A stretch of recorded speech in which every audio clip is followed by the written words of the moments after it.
By the time that Eves arrives at Red Line Square, it's 7:45. Inside the Conway Hall, the crowd is about 200 strong. The majority of those who have come to hear Victor Kedron speak are already seated in the main hall. A few stand chatting against the wood-paneled walls, while others have found their way up to the gallery. Most are men, but there are a few couples here and there, and several younger women in t-shirts printed with Kedron's portrait. And there are other more enigmatic figures, male and female, whose predominantly black clothing is imprinted with slogans which might be musical, mystical, political, or all three. Looking around her, Eve feels a little out of place, but not threatened. The hall is filling fast, and the various tribes seem content to coexist. If the individuals present have anything in common, it's perhaps that they're outsiders.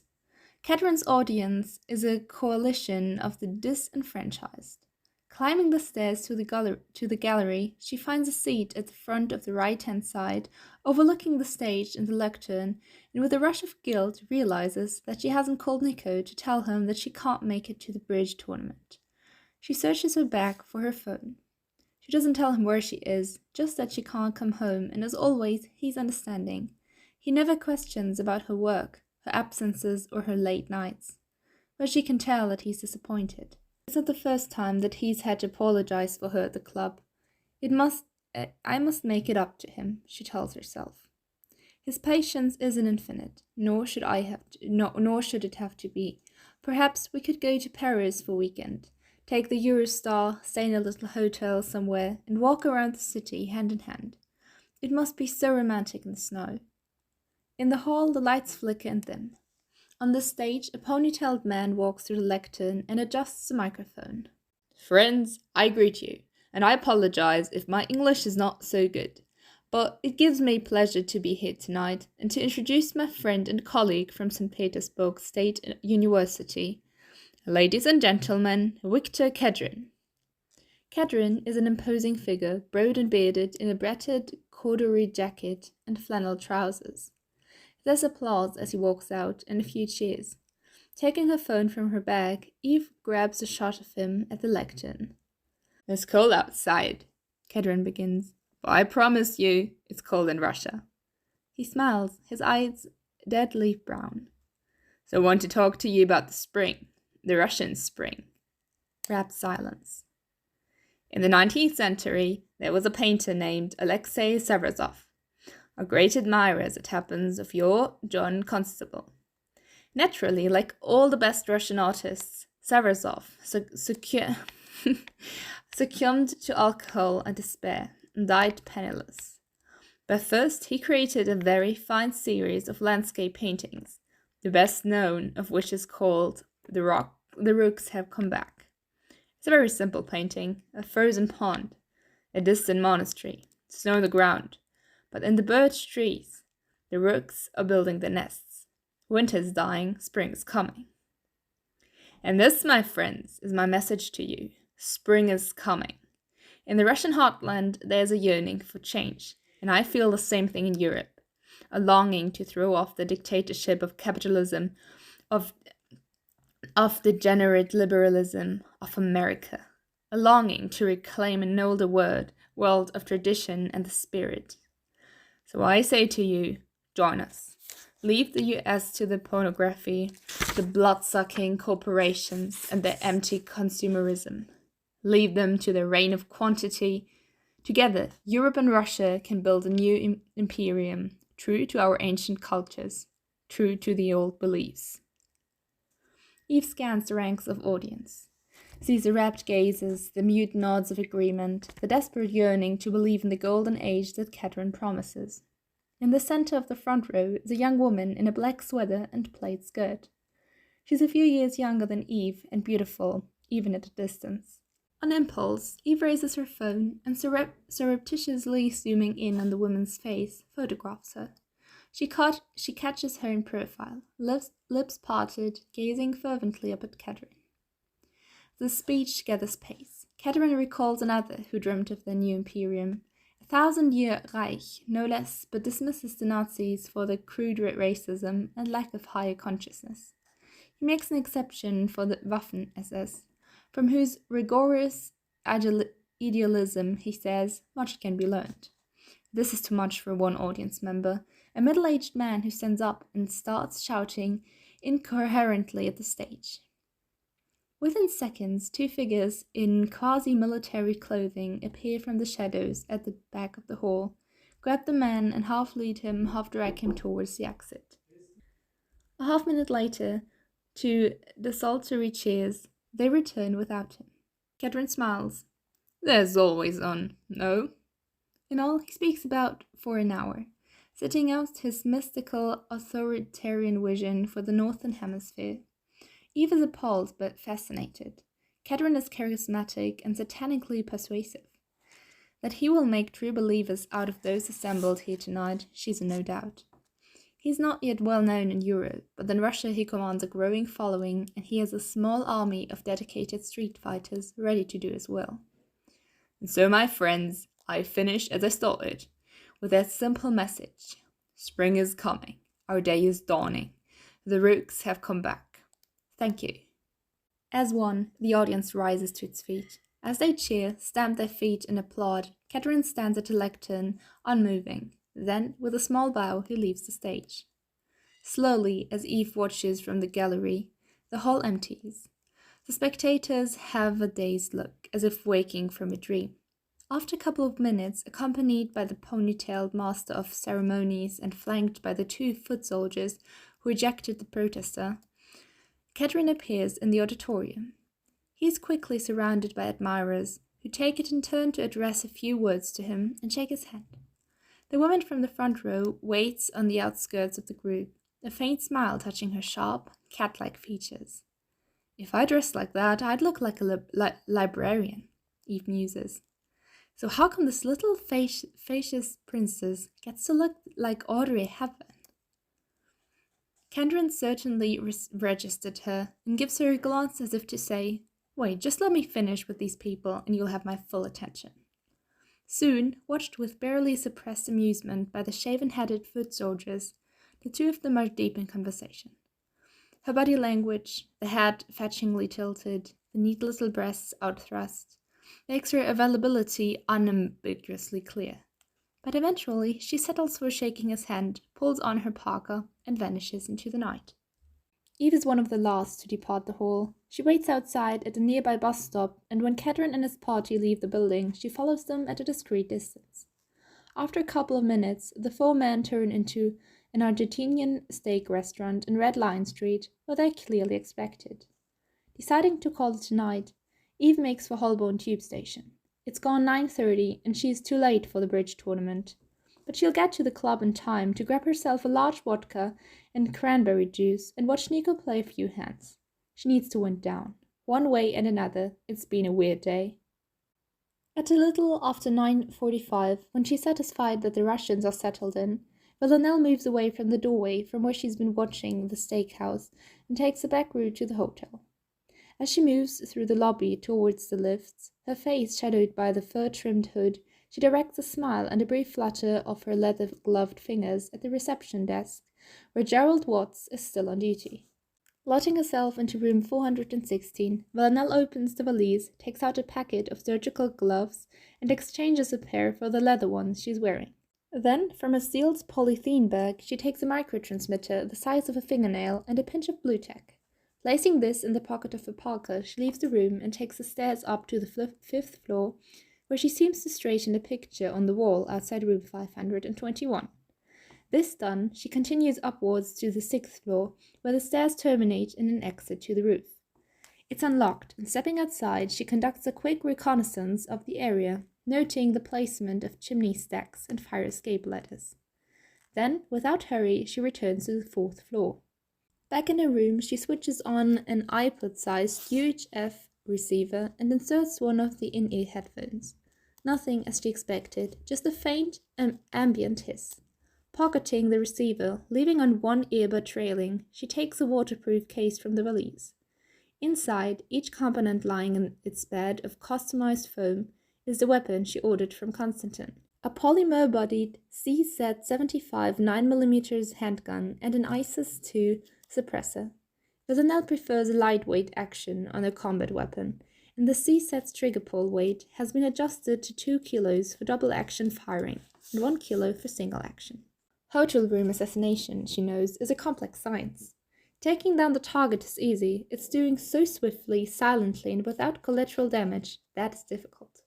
There must be no recognizable gunshot report, no scream of alarm or pain, no bullets smacking through plasterboard partition walls, or worse, through the guests on the other side of them.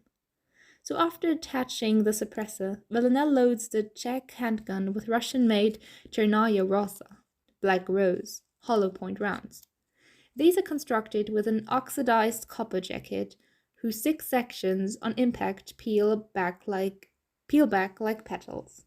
This slows penetration, initiates a massive and incapacitating shockwave, and causes enhanced disruption of tissue along the wound path. For a 9mm round, the Black Rose's stopping power is unequaled. Villanelle waits, her breathing steady, visualizes and re-visualizes the coming course of events. Replays every conceivable scenario. Through the headphones, she hears hotel guests bid each other good night. Snatches of laughter, doors closing. It's more than an hour and a half before she hears that what she's been waiting for. Voices speaking Russian. Come in for 5 minutes. I've got a bottle of Staraya Moskva. We need to run over arrangements for tomorrow. Villanelle considers. The drunker they all are, the better. But she can't leave it too late. She hears murmurs of assent and the sound of the door closing. Again, Villanelle waits. It's past 1 a.m. when the security team finally and noisily leaves the room. But how drunk is Kedron? Will he remember the wide-eyed young woman he met at Conway Hall? She picks up the hotel phone and dials room 521. A slurred voice answers. Da? She answers in English. Mr. Kedron, Victor, it's Julia. We spoke at the lecture. You said to call you later. Well, it is later. Silence. Where are you? Here, at the hotel. Okay, I gave you my room number, yeah? Yes, I'll come up. She puts on the parka. The valise is now empty, except for a clear plastic evidence bag. Opening this, Villanelle shakes its contents into the valise, which she then stews into the wardrobe. The evidence bag goes into the inside pocket of her parka. Then, after a last look around the room, she leaves, holding the C-75 by the suppressor, so that the body of the handgun is up her sleeve. Outside room number 521, she taps lightly on the door. There's a pause, and it opens a few inches. Kedron is flushed, his hair awry, his shirt open halfway to the waist. His eyes narrow as he examines her. "Can I come in?" she asks, tilting her head and looking up at him. He bows, semi-ironically, ushers her in with a vague, sweeping gesture. The room is similar to Villanelle's own, but larger. An ugly gilt chandelier hangs from the ceiling. "Take off your coat," he says, sitting down heavily on the bed. "Get us a drink." She slips off her parka and drops it into an armchair, the C-75 concealed in the sleeve. A side table holds an empty bottle of Staraya Moskva vodka and 4 used glasses. Villanelle checks the fridge. In the freezer there's a plastic half bottle of duty-free Stolichnaya. Uncapping the bottle, she pours a liberal amount into 2 of the glasses, and meeting his gaze, hands him one. "A toast," he says blurrily, his eyes dropping to her breasts. "We must have a toast. To love. To beauty." Villanelle smiles. "A drink to our ruined home," she begins, speaking Russian, "and to life's evils too." He stares at her for a moment, his expression at once surprised and melancholy, and continues the Akhmatova poem. "I drink to the loneliness we share." He throws back the vodka. "And I drink..." There's a sound like a snapping stick, and Kedron is dead. Blood jets briefly from the injury wound beside his left nostril. "I drink to you," murmurs Villanelle, completing the couplet as she pulls the bedclothes over him. Quickly, she pulls on the parka and makes for the door. As she is leaving the room, she finds herself face to face with one of Kedron's pet bugs. He's broad-shouldered, scowling, and smells of cheap cologne. "Shh," hisses Villanelle. "Victor's sleeping." The eyes narrow in the skull-like head. Some instinct tells him that something is wrong, that he's fucked up. He tries to look past her and realizes far too late that the Glock 19 that he collected from the driver this morning is in his shoulder holster, not in his hand. Villanelle puts 2 rounds through the base of his nose, and as his knee go, catches the front of his flight jacket and swings him back through the door of the room. He falls backwards, hitting the monogrammed hotel carpet like a ton of condemned beef. She briefly considers dragging the body out of view, but it will take more time than it'll save. Then the phone in the room starts ringing, and she knows that she has to get out. Making for the stairs, she passes Skullhead's colleague and Ponytail, hears them running to Kedron's room. One look inside the door, and they're after her, pounding along the corridor. Villanelle races up the stairs to the 6th floor, continues upwards, and bursts out into the night. The roof is virgin white, and a blizzard of snow swirls around her as she bolts the stairwell door. Visibility is no more than a few feet. She has perhaps 15 seconds start. The door splinters, and the lock flies outwards. The 2 men come out fast, breaking left and right respectively, leaving the door swinging in the icy wind.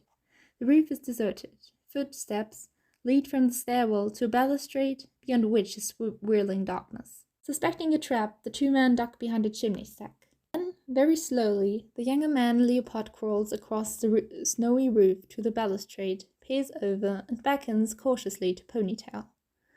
There, just visible, is Villanelle, with her back to them, the parka whipping around her body in the wind. She appears to be watching the chimney stack. Both men discharge their weapons, and 7 suppressed headshots tear through the parka hood. When the slight figure doesn't fall, they freeze. There is an instant of terrible comprehension, and then their heads twitch in near unison as Villanelle squeezes off 2 shots from the fire escape behind them. Like lovers, the 2 men fold into each other, and stepping up from the fire escape ladder, unknotting the sleeves of her parka from the flue pipe, Villanelle watches them die. As always, it's fascinating. There can't be much brain function left after a black rose round has bloomed inside your cerebellum, clawing its way through your memory, instincts and emotions, but somehow some sparkling is on, and then inevitably dims. Standing there on the rooftop in her cage of snow, Villanelle feels the longed-for power surge. The feeling of invincibility that sex promises, but only a successful killing truly confers.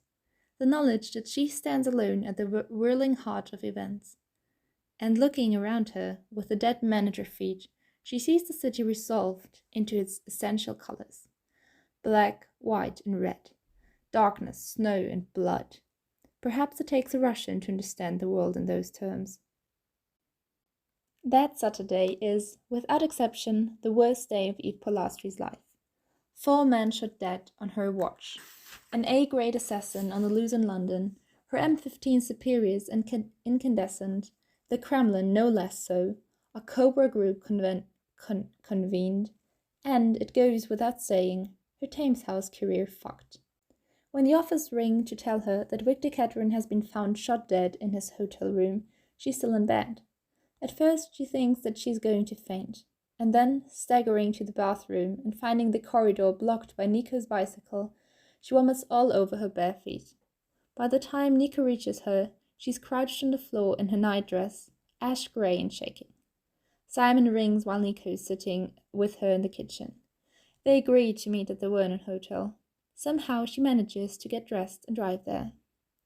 There's quite a crowd in Red Lion Street, held at bay by a barrier of crime scene tape and 2 police constables. The senior investigating officer at the scene is DCI Gary Hurst. He knows Eve and hurries her into the hotel, away from the probing camera lenses. In the reception area, he directs her to a banquette, pours her a cup of sugary tea from a thermos flask, and watches as she drinks it. Butter? Yeah, thanks, Gary. She closes her eyes. God, what a shitstorm. Well, it's a colorful one, I'll say that. So, what have we got? 4 dead. Shot at close range. All headshots. Definitely a pro job. Victim 1, Victor Kedron. Russian, university professor, found dead in his room. With him, Victim 2, late 20s. Looks like hired muscle. On the roof, Victims 3 and 4. We think 3 is Vitaly Chuvarov, supposedly a political associate of Kedron's, but almost certainly with organized crime connections. 4 is more muscle. all armed with Glock 19s, except for Kedron. The pair on the roof discharged 7 shots between them. Must have picked up the weapons here. The DCI shrugs. Easily done. Suggests they were expecting trouble. Maybe. Maybe they just feel happy if they're carrying. You want to get suited up and go upstairs? The other Thames House guy is waiting for you up there. Simon? Yeah. Sure, what do you change? Staging area that way. He points. I'll be up in a minute.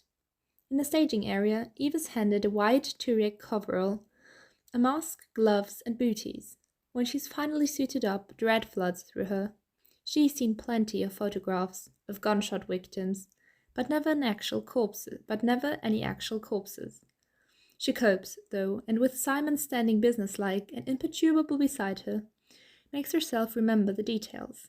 The raised greyish rims of the entry wounds, the thin trails of blackened blood, the faraway expressions. Kedron, his sightless eyes directed at the ceiling, has a slight frown on his face, as if he's trying to remember something. You did your best, said Simon. She shakes her head. I should have insisted. I should have made the right decision in the first place. He shrugs. You made your concerns known, and you were overruled. She's about to answer, when DCI Hurst calls her name and beckons to her from the top of the stairs. Thought you'd like to know. Julia Fennon, 26. Left the hotel in the early hours of the morning. Bed not slept in, but an empty overnight bag left in her 4th floor room. Forensics in there now. What do the front desk say? Eve asks. They say she's a looker. We're going through the CCTV footage. A dark certainty fills Eve. She feels beneath her Turic suit for her phone, calls up the photograph of the woman at the meeting. Could that be her? The DCI stares at it. Where did you get this? Eve is telling him about the meeting when his phone rings and he holds up a hand, listens in frowning silence. Okay, he says. Turns out the credit card she showed the hotel when she checked in yesterday was stolen at Gatwick Airport a week ago from the real Julia Fennon. But we've got fingerprints and hopefully DNA from the overnight bag, and we're soon going to have CCTV stills. Can you stick around? For as long as it takes. She glances at Simon. I'm afraid this shopping trip's going to have to wait. That afternoon, Eve attends a meeting at Thames House, in the course of which she's questioned in detail as to her decision concerning Kedron's protection, and her subsequent change of mind. Debriefed about the police inquiry, and finally ordered to take 10 days home leave. That she will return to the office to discover she has been demoted or reassigned is a foregone conclusion. At home she can't settle. There are 100 things to do about the flat, sorting, storing, cleaning, tidying, but Eve can't bring herself to embark on any of them. Instead, she goes for long, directionless walks through the snow on Hampstead Heath, constantly checking her phone. She's given Nico the bare bones of the situation, and he doesn't press her for more, but she can tell that he's hurt and frustrated by his inability to help. She's always known that the secrecy aspect of intelligence work imposes its own unique strain on marriage. What's shocking is just how corrosive it proves to be. How her silence eats away at the very foundations of the trust between herself and Nico. The accommodation that they reached early on in their marriage was that while her working hours belonged to Thames House and the service, at the end of the day she came home to him. What they shared, the complicity and intimacy of their evenings and nights, was infinitely more important than the things that they couldn't. But the Kedron murder spreads like a toxin into every aspect of her life. At night, instead of slipping into bed beside Nico and healing the rifts of the day by making love, she stays up until the early hours of the morning, scanning the internet and hunting for more reports on the killings. The Sunday papers make what they can of the case. The Observer hints at possible Mossad involvement, and the Sunday Times speculates that Kedron might have been eliminated on the orders of the Kremlin because his increasingly fascist outpourings were beginning to embarrass the president. The police, however, released no more than the barest details. Certainly nothing about a female suspect. And then on Wednesday morning, just as her toast is beginning to brown, Nico usually prepares breakfast, but he's already at work. Eve gets a call from DCI Hurst. The DNA analysis on the hair samples found in the valise, a rushed job by the forensic lab, has come up with a match on the UK database. An arrest has been made at Heathrow. Can Eve come to Paddington Green Police Station to assist with identification? Eve can, and as she replaces the receiver, the smoke alarm goes off. Throwing the burning toast into the sink with a pair of salad tongs, she opens the kitchen window and stabs vainly at the alarm with a broom handle. I'm really not cut out for this domestic stuff, she thinks bleakly. Perhaps it's just as well I'm not pregnant. Not that's exactly a likelihood with the way things are going. Paddington Green Police Station is a brutal, utilitarian building that smells of anxiety and stale air. Beneath ground level is a high-security custody suite where prisoners suspected of terrorist offences are held. The interview room is grey-painted and strip-lit. A one-way glass window takes up most of one wall. Eve and Hurst sit beneath it, with the prisoner sitting opposite them. It's the woman who was at Kedron's lecture. Eve is expecting to feel a fierce triumph at the sight of her. Instead, as at Conway Hall, she's struck by her beauty. The woman, probably in her mid-20s, has an oval, high-cheek-boned face, framed by a dark, glossy bob. She's simply dressed in black jeans and a grey t-shirt that shows off her slender arms and neat, small-breasted frame. She looks tired and more than a little confused, but no less graceful for all that, and Eve is suddenly conscious of her own shapeless hoodie and untended hair. What would I give to look like that? She wonders. My brain? Hurst introduces himself and my colleague from the Home Office, and switching on the voice recorder, officially cautions the suspect, who is elected to dispense with the services of a lawyer. And looking at her, Eve suddenly knows that something is wrong, that this woman is as incapable of murder as she is, that the police case is about to fall apart. Please, state your name, Hurst says to her. The woman leans forward towards the voice recorder. My name is Lucy Drake. And your profession? She darts a look at Eve. Her eyes, even beneath the strip lights, are a vivid emerald. I'm an actress and model. And what were you doing at the Vernon Hotel in Red Lion Street last Friday night? Lucy Drake gazes thoughtfully at her hands, which are folded on the table in front of her. Can I start at the beginning? Even as her heart sinks at how completely she and the police have been blindsided, Eve can't help but admire the elegance of the deception. It all started, Lucy explains, with a call received by her agent. The client represented himself as belonging to a production company that was making a television series about different aspects of human behavior. In this connection, they needed an attractive, confident young actress to undertake a series of social experiments in which she would play a number of roles. The filming would take place over 5 days in London and Los Angeles, and the successful applicant would be paid £4,000 a day. It was all a bit vague, Lucy says, but given the fee and the exposure that program would bring, I wasn't too worried. So that afternoon, I took the tube from Queen's Park, where I live, to the St. Martin's Lane Hotel, where they were holding the interviews. The director was there, Peter something, I think he was Eastern European, and a cameraman who was videoing everyone. There were several other girls there, and we were called in one by one. When it came to my turn, Peter asked me to role-play a couple of scenes with him. One where I was booking into a hotel, and I had to make the desk guy fall for me, and one where I had to approach a speaker after lecture and seduce him, basically. The idea in both scenarios was to be super flirty and charming, but not come across like a hooker. Anyway, I gave it my best shot, and when I'd finished, he asked me to wait downstairs in his Cuban tea house place and order anything I wanted. So I did, and 40 minutes later, he came down and said, "Congratulations, I've seen everyone, and the job is yours." Over the next 2 days, Peter went through everything that Lucy was required to do. She was measured for the clothes that she would wear and told that this costume had to be precisely adhered to, with no changes or substitutions. On Friday afternoon, she was to book into the Vernon Hotel under the name of Julia Fennon and take an overnight bag up to her room. Peter would provide a credit card that she would use, and also the bag, which she was not, under any circumstances, allowed to open. Leaving the bag in the room, she was to walk to the Conway Hall around the corner in Red Lion Square and buy a ticket to the 8 p.m. lecture given by Victor Kedron. After the lecture, she was to gain personal access to Kedron, charm and flatter him, and arranged to meet him at his hotel later that night. With that done, she was to meet Peter on the corner of the square, give him her hotel room keycard, and take a taxi home to Queen's Park. The following morning, Lucy was told Peter would pick her up early, drive her to Heathrow, and put her on a plane to Los Angeles. There she would be to meet, put up at a hotel, and given instructions for the second stage of filming.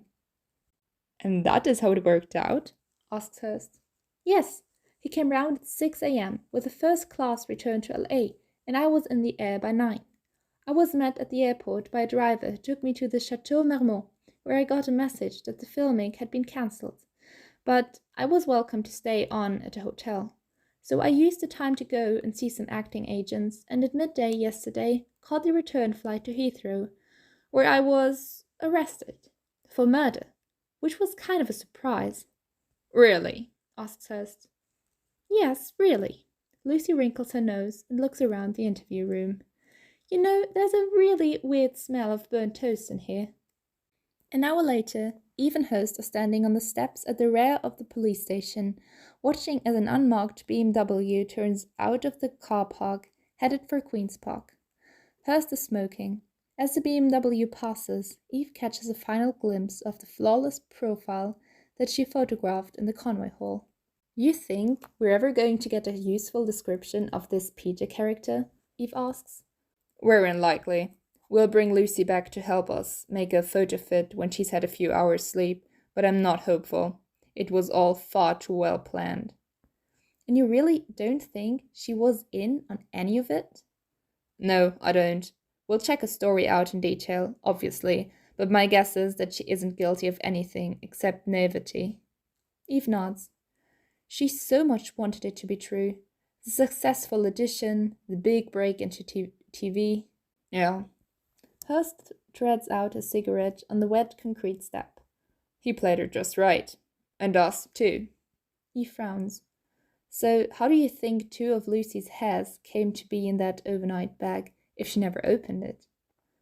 My guess would be that Peter, or one of his people, took the hair during the fake audition, perhaps out of her hairbrush, and then our shooter drops them in the bag after she's taking Lucy's place in the hotel. And there's a question for you. Why Los Angeles? Why go to the trouble of flying that girl halfway around the world when she's already played her part? That's easy, says Eve. To make sure she's out of the picture by the time the news of the murder breaks. They can't risk her reading about it online or hearing about it on the radio and going straight to the police with what she knows. So they make sure that she's taking off for LA, an 11-hour flight, at the precise time that the murder is discovered on Saturday morning. Which not only renders Lucy isolated, but also sets a perfect false trail, giving the real killer and her team plenty of time to cover the tracks and vanish. Hurst nods. And once she's at the swanky Sunset Boulevard hotel, she's going to stay for the duration exactly.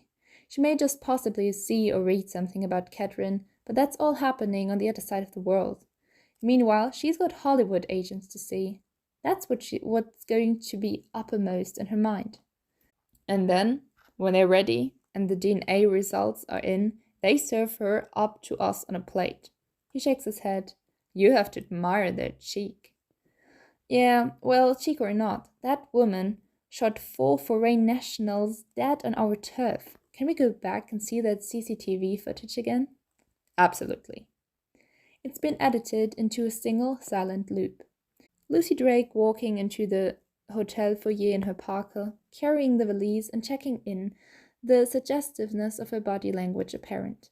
Lucy exiting the lift on the 4th floor and walking to room 416. Lucy leaving the hotel without the valise, raising the hood of her parka as she goes. Okay, stop, Eve says.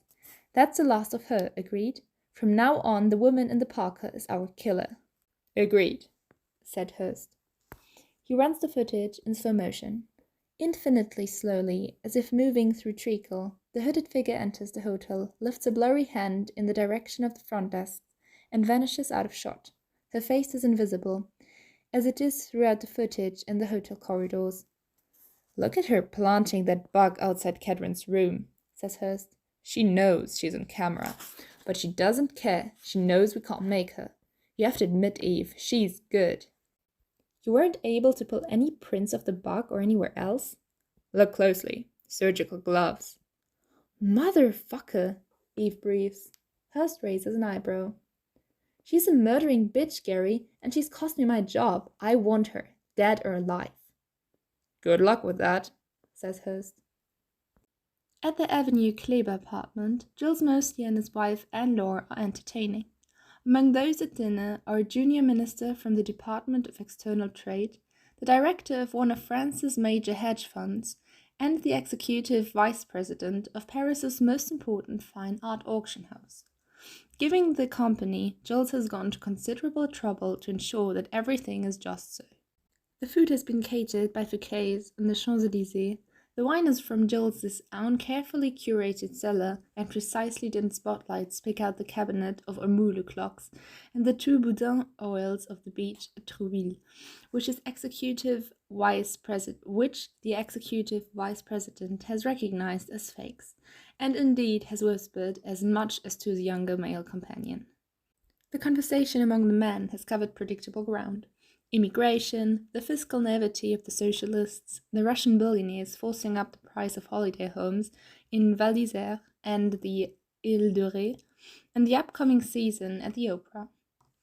The wives and the executive vice president's friend, meanwhile, have covered the new Phoebe Philo collection, the fabulous of Primark pajamas, the latest Ryan Gosling film, and a charity ball that the hedge fund director's wife is organizing. Invited by Anne-Laure to balance the numbers, Villanelle is bored senseless. The junior minister, whose knee has nudged hers more than once under the table, is questioning her about her activities as a day trader, and she is answering in evasive generalities. So how was London? He inquires. I was there in November. Were you very busy? Yes, work's always murder, but it was lovely to be there. Hyde Park in the snow, the Christmas lights, the pretty shop windows. And in the evenings? He allows the question to hang suggestively in the air. In the evenings, I read and went to bed early. Alone? In your Primark pajamas? This time is hard that he finds her knee. Precisely. I'm afraid I'm a rather dull girl, married to my work, but can I ask you, who does your wife's hair? That layered style looks lovely in her. The junior minister's smile grows fainter, and his hand moves away. The minutes tick by, glasses and plates are filled and refilled. Élysée Palace rumors and 50-year-old Armagnacs circulate. Finally, the evening winds down, and the guests are brought their coats. Come on, says Anne-Laure, grabbing Villanelle by the arm. Let's go too. Are you sure? Murmurs Villanelle, eyeing Jules, who's corking bottles and issuing instructions to the caterers. I'm sure, hisses Anne-Laure. If I don't get you out of this flat right now, I'm going to scream. And look at you, all dressed up. If ever I saw a girl who needed an adventure. 5 minutes later, the two of them are rounding the Arc de Triomphe at speed in Villanelle's silver audio roadster. It's a cold, clear night with tiny flecks of snow silvering the air.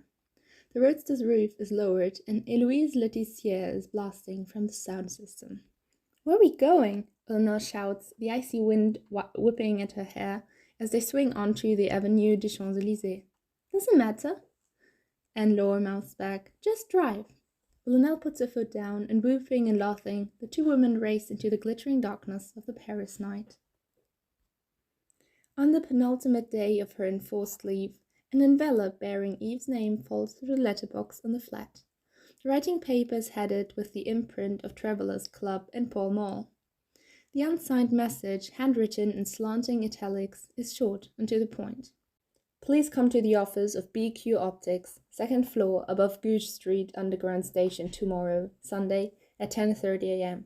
Bring this letter with you. Confidential. Eve reads the note several times.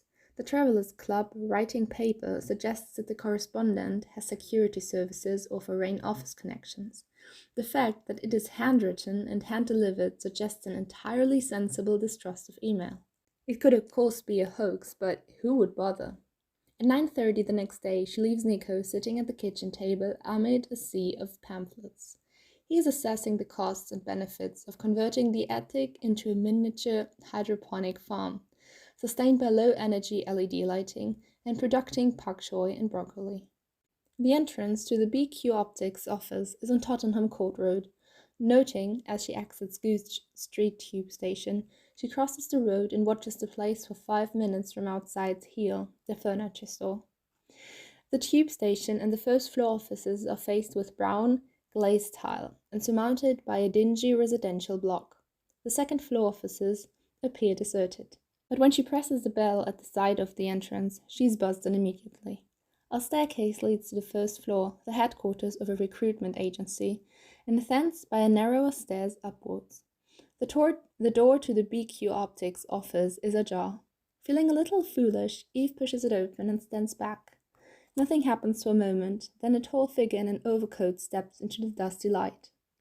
Miss Polastri, thank you for coming. It's Mrs. And you are? Richard Edwards. Mrs. Polastri, my apologies. She recognizes him and is astounded.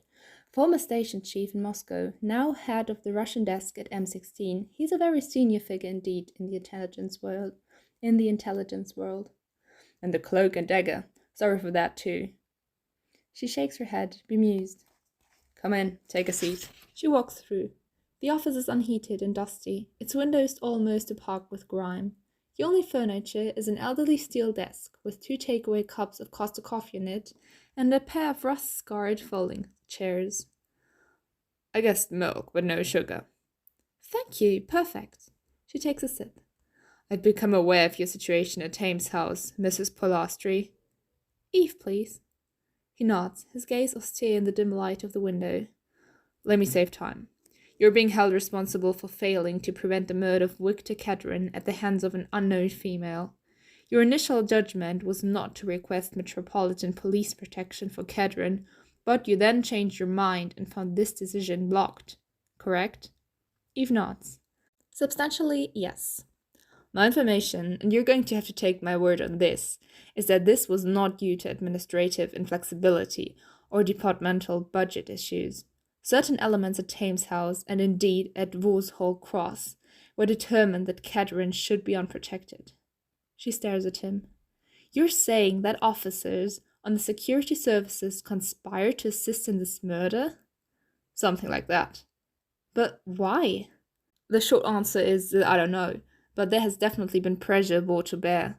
Whether this is an issue of ideology, corruption, or what the Russians call compromat, essentially blackmail, it's impossible to say, but there's no shortage of individuals and institutions who would have liked to see Kedron silenced. What he offered was a blueprint of a new fascist superstate, implacably hostile to the capitalist West. It wouldn't have come into being tomorrow, but look a little further downstream, and the prospects are grim. So you think those responsible might belong to some pro-Western, pro-democracy group? Not necessarily. Could easily be another hard-right outfit, determined to do things their own way. He stares at the traffic at Tottenham Court Road. I contacted the Russian Foreign Minister last week let's call it the old spies network. I promised him that as Kedron was murdered on British soil, we would find his killer.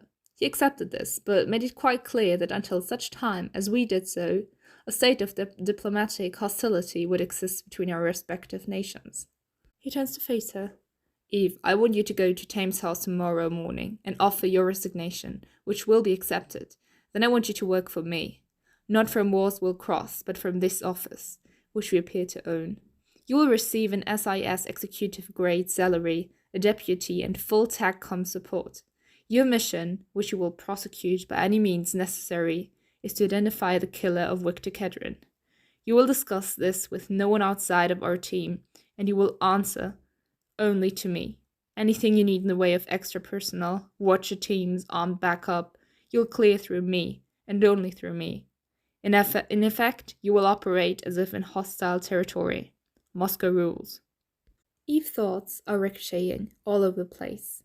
Why me? She asks. Surely you've got...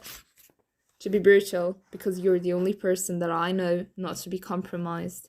How far the rot spreads, I can't say, but I've looked pretty closely at your record, and my judgment is that you're equal to the task. Thank you. Don't thank me. This is going to be hard and dangerous.